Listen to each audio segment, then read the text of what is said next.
I have this friend of mine. He told me something so funny. He was decrying his lack of success in the world, and he compared himself to his roommate. And he said, you know, his college roommate was doing much better than he was. And his bloody roommate was Elon Musk. It's like, really? Like, it's like, oh, you're not doing as well as Elon Musk. Well, I mean, you can see it would take it rather personally because they were roommates and everything. It wasn't like he was doing badly. Like, he was doing pretty damn well. It's like, I'm not as good as Elon Musk. It's like, yeah, well, you and like 7 billion other people, you know. But I thought it was instructive because you have to be careful who you compare yourself to. Now, you can't just not compare yourself to successful people, right? Because then you don't have anything to aim at. And one of the things I learned from Jung, this was a cool thing, I'm going to make a real lateral move here. Jung thought the book of Revelation was appended to the Bible because the Christ in the Gospels was too merciful. He was too nice a guy. Now, he's an ideal, right? And Jung said, wait a second, an ideal is always a judge. That's the thing about an ideal, because you're not as good as your ideal, so your ideal is a judge. And Revelation has Christ coming back as a judge, and that was Jung's explanation at the level of the collective unconscious for the pasting of that remarkably strange and terrible book onto the end of the Bible. So, well, anyways, my point is an ideal you need an ideal because you have nothing to aim at, but an ideal is a judge, and you always fall short of the ideal. So how the hell can you have the benefits of having an ideal without having the crushing blow that goes along with having the judge that always regards you as insufficient? So I was trying to work that out in the chapter, and this is something I've had to work out a lot as a clinical psychologist. It's like, well, let's say you need a goal, but we don't want to let your distance from the goal crush you. So you got to set up a goal, and then you got to break the goal down into parts so that you can move towards it, and you have a fairly high likelihood of doing it. So that's a bit of practical, I wouldn't say advice, it's because it's better than advice. It's some practical knowledge about how to go about achieving an aim. Set a high aim, but differentiate it down so you know what the next step is, and then make the next step difficult enough so you have to push yourself past where you are, but also provide yourself with a reasonable probability of success. It's also what you do with children, right?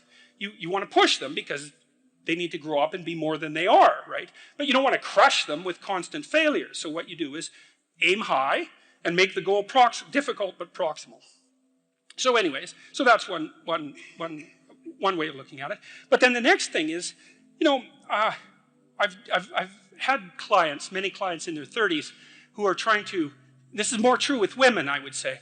A lot of women who are very high achieving and who established their career goals at 30 and then want to differentiate out their life. They want to have a husband, they want to have a family, they're trying to figure out how to do that. And one of the things I've noticed that around 30, you really have to stop comparing yourself in some ways to other people. And the reason for that is that the particularities of your life are so idiosyncratic that there isn't anyone really all that much like you, you know, because the details of your life happen to matter. And so maybe you compare yourself to some rock star or something like that, and, you know, the person's rich and famous and glamorous and all that, but, you know, they're alcoholic and they use too much cocaine and they've had 3 divorces, and it's like, how the hell do you make sense out of that? Is that someone that you should judge yourself harshly against or not? The answer is you don't know, because you don't know all the details of their lives. And who do you know that you can compare yourself to? That's easy. You. Yesterday. So here's a good goal. It's something like, well, aim high. And I really mean that. It's like, and we'll talk about that a little bit too. Aim high, but use as your control yourself. It's like, so your goal is to make today some tiny increment better than yesterday. And you can use better, you can define better yourself. This doesn't have to be some imposition of external morality. You know where you're weak and insufficient, where you could improve. Think, okay, well, this is what I'm like yesterday. If I did this little thing, things would be just an increment better. And, well, that's a great thing because you get the ball rolling, and incremental improvement is unstoppable. You can actually implement it, and it starts to generate Pareto distribution-like consequences. It starts to compound. And I've seen that happen in people's lives over and over. Well, people write me all the time and tell me that they're doing that, but I've seen that happen in people's lives continually. They make a goal that, the goal should be, how could I conceive of my life so that if I had that life, it would clearly be worth living, so I wouldn't have to be bitter, resentful, deceitful, arrogant, and vengeful. Like that's sort of the bottom line, right? Because that's what endless failure does to you. It's not good. And that's what life without purpose and a goal does to you as well, because life is very hard. So you think, okay, well, I need to adopt a mode of being that would justify my suffering. And you can ask yourself that question. What would make this worthwhile? I quote Nietzsche, I think in that chapter, he said, "He who has a why can bear almost any how."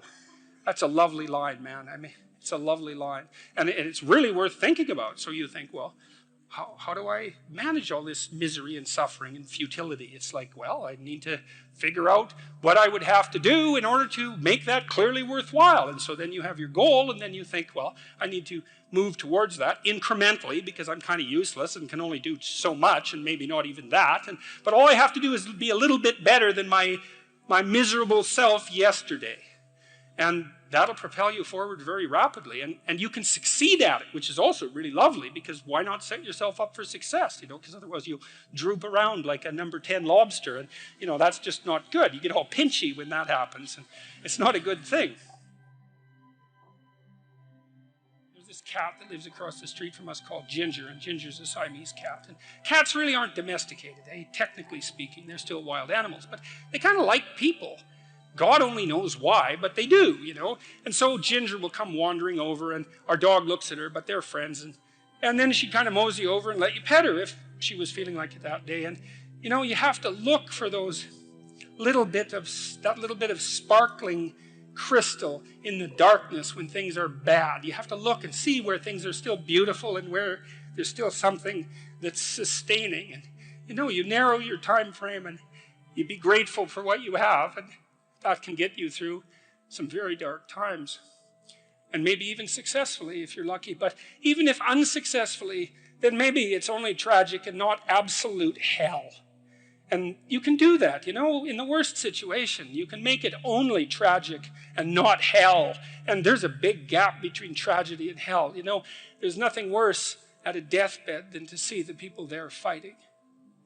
The death is bad enough, but you can take that, as terrible as it is, and make it into something that's absolutely unbearable. And maybe I think, and this is sort of what I closed the book with, is this idea is that if we didn't all attempt to make terrible things even worse than they are, then maybe we could tolerate the terrible things that we have to put up with in order to exist. And maybe we could make the world into a better place, And it's what we should be doing and what we could be doing, because we don't have anything better to do. And that's what the book is about. And that's the end of 12 Rules for Life. Here's an example of the Pareto distribution. There's a rule of thumb that if you run a company, that 20% of your employees do 80% of the work, or that 20% of your customers are responsible for 80% of your sales, or that 20% of them are responsible for 80% of the customer service calls. Same thing. But that's not exactly the rule. The rule is worse than that. The rule is, in a given domain, the square root of the number of people operating in that domain do half the productive work. So you think, well, you have 10 employees, 3 of them do half the work. It's like, yeah, okay. What if you have 100 employees? Then 10 of them do half the work. What if you have 1,000 employees? Well, then it's 30. And if it's 10,000 employees, then it's 100. And this actually turns out to be a rather ironclad rule. It applies across very, very many situations. It applies, for example, to the mass of stars and the size of cities. So you can see how universal it is as a law. It's something like those that have more get more, and those that have less get less. That's the Matthew principle, right?